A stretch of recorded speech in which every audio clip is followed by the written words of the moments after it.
Guys, welcome back to this YouTube channel with me Mita. So before I start the video, let me know how are you all. I hope you always fine. Okay, for the topic on this video is about hometown. So I'm going to tell you about my hometown. Before that, as usual, let me introduce myself. My name is Gustiayu Putu Paramita Aprilianti from 2D class. And like what I said before on my first video, when I'm introducing myself and also my family, I said I'm from Singaraja and I live in Kibarak Panji Street or Panji Village. So now I wanna ask you, do you know Panji Village?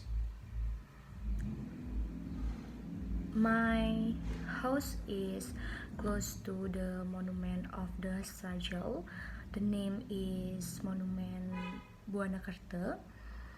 And okay, now for the first I will tell you about the history of my village, Panji Village. Okay, the history of Panji Village begins with the reign of Dalam Sagening in the Klungkong Kingdom. At that time, King Dalam Sagening had an affair with a concubine named Nilo Pasak, who supposedly came from the North Bali region, and now the name is Buleleng. From the result of this relationship, between Dalam Sagening and Nilo Pasakan, was born a child who was given the name is Gusti Gede Pasekan or Kibarak. As the legend is still believed that at the time of Kibarak Panji birth, so very prominent characteristic, like when Kibarak Panji sleep, the king saw the light emanating from the crown of Kibarak Panji, and seeing the sight, the king summoned the palace advisor and asked about the meaning of the sight. And according to spiritual observation, the palace advisor said that one day Kibarak Panji would be an influential and powerful person in the universe. This caused anxiety in the king's heart about the integrity of kingdom in the future. Okay, on the advice of palace advisor, the king Dalam Sagening decided to send Kibarak Panji to North Bali. In addition, avoiding division in the kingdom. This decision is also a political act in the expansion of power later. So, when Kibarak Panji was even 15 years old, the king Dalam Sagening then ordered Kibarak Panji to go to North Bali. Until the end, he arrived and settled in Panji Village. At that time, Panji Village had already established a small kingdom ruled by a cruel king named Ki Pungakan Gendis. A large contest to have a light ship owned by a businessman from China who sang in the sounding cigar waking, said a nyon who can return or push the ship into the middle of the sea. Then all the contents of the ship will be presented to him. People flocked to participate in the contest, but nothing was successful, including Ki Pungakan Gendis. Ki Barak Panji also participated in the contest with the magical ability of dagger he brought. He raised his hand toward the ship, and slowly the ship moved toward the center. At that instant, the people who witnessed it cheering Ki Barak Panji and the Chinese merchant also gave all. And the contest of his ship in the form of gold, diamond, cloth, rice, and so forth to make Ki Barak wealthy. And seeing the glorious achievement and the increasingly popular support for Ki Barak Panji, then Gong is Gendis increasingly angry until he decided to make war with Ki Barak Panji. In the end, Ki Gong is Gendis was killed and the battle was won by Ki Barak Panji. With the death of the king of the Pungakan Gendis, began the era of a new government under the authority of I Gusti Gede Pasekan or Ki Barak Panji, which later became known as I Gusti Ngurah Panji Sakti, who after being crowned the king, had the little Anglurah Ki Barak Panji Sakti. And under the banner of the Anglurah Ki Barak Panji Sakti kingdom, Anglurah Ki Barak Panji kingdom, people's interests are prioritized and supported by good governance patterns so that he has a place in the heart of his people, authoritative, wise and wise. During his reign, he also continuously developed the area of his authority until in the end, the entire area of North Bali, or now called Buleleng, controlled it. Not yet satisfied with his power in North Bali, Ki Barak Panji was obsessed with extending power to the island of Java. Some area on the island of Java that were successfully conquered were Blambangan, which was led by a king named Ki Pasung Gerigis. Okay guys, I think that's all about the history of my village. I hope you all understand what I say and what I explain about the history. I'm so sorry if there any mistake when I tell you about the history of my village. And now I'm going to tell you about the tourism in the Panji village. Like what I said before, my house is close with Monument of the Struggle. The name is Monument Buanakerta, and Monument Buanakerta is one of the tourism in Panji village.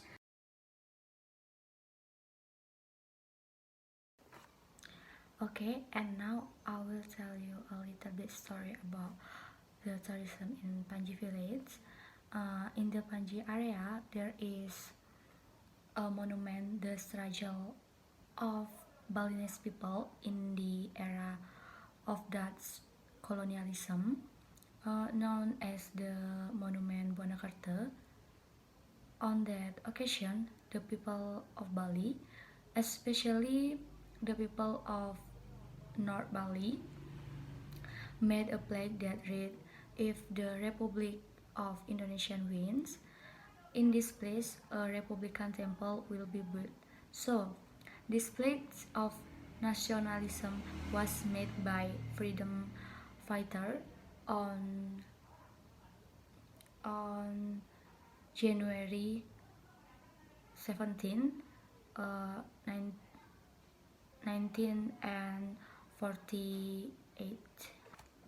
Okay, the Buanakarta monument was built by laying the first stone, and the 17-meter high Buanakarta is a symbolic visualization of the sacred figures of Indonesian independence. The peak of the monument is tangible Padmasana and fire, which is a symbol of God who gave the gift of independence to the Indonesian people. Under the form of Padmasana and fire, there are 8 lotus-leaf symbols of Astadala, manifestation of God in Hindu belief. Also, this form is a symbol of the month of Indonesian independence. Okay, that's all about the history that I know about the Monument Bonacarte. And next, now I will tell you the tradition of Panji village. The name is Magua-guakan. Now I will tell you about the tradition.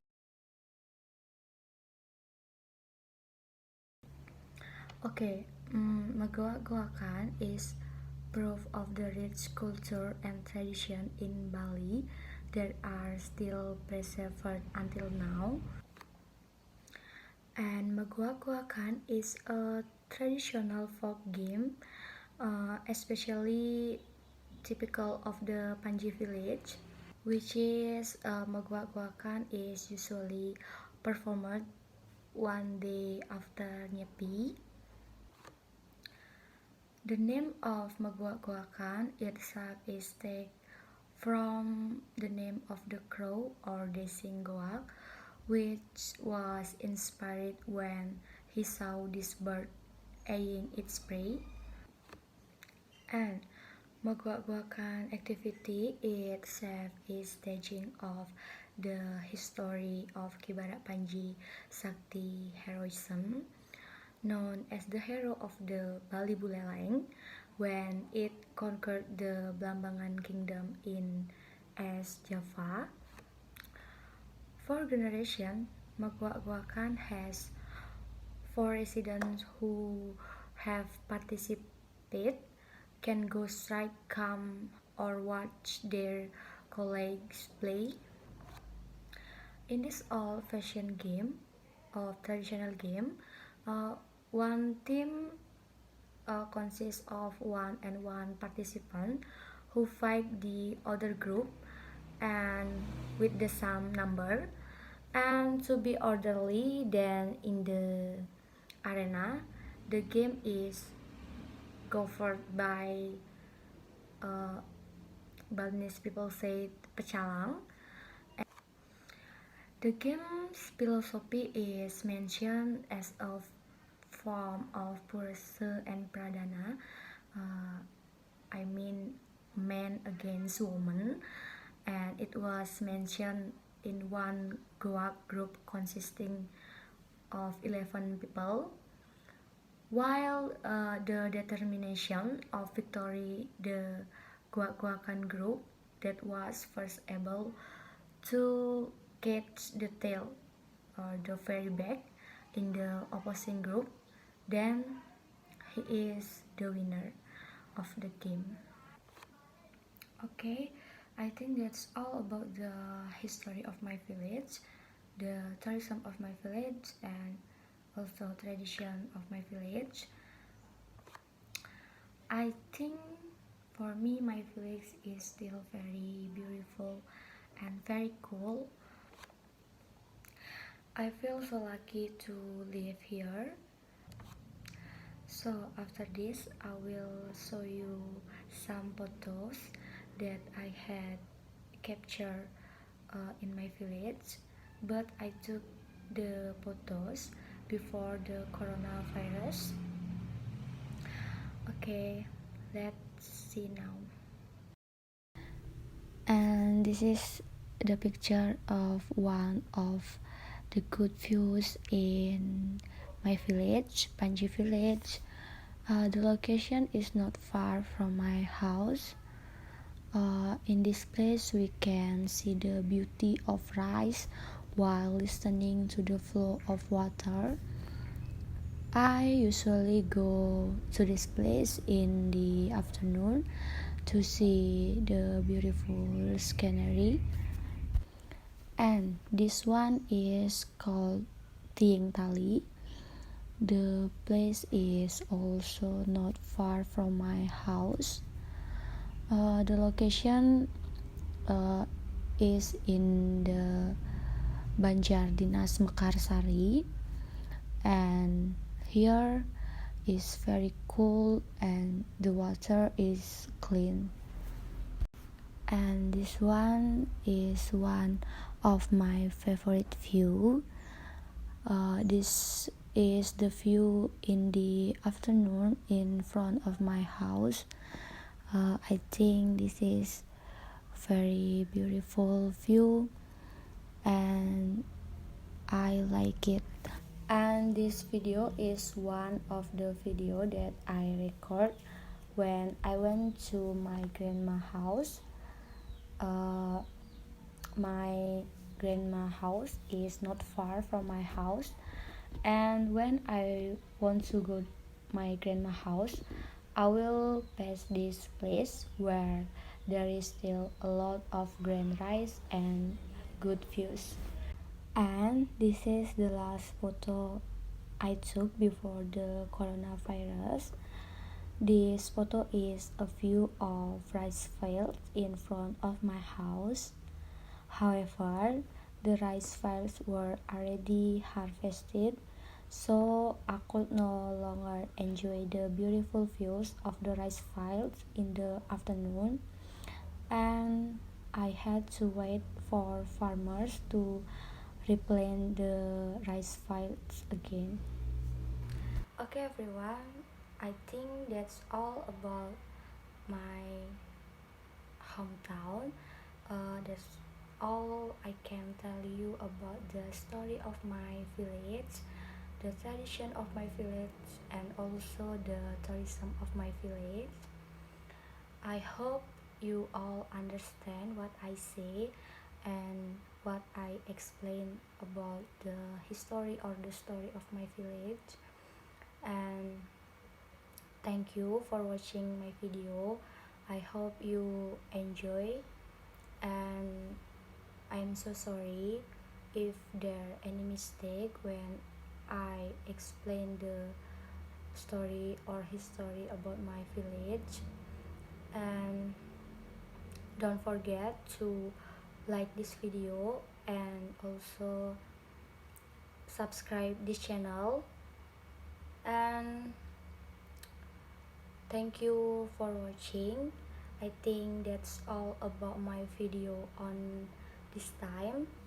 And for you all, don't forget to stay at home and stay safe, and let's pray together that the epidemic will end soon and we can all meet again. Once again, thank you for watching my video. I hope you enjoy and see you on the next next video. Bye.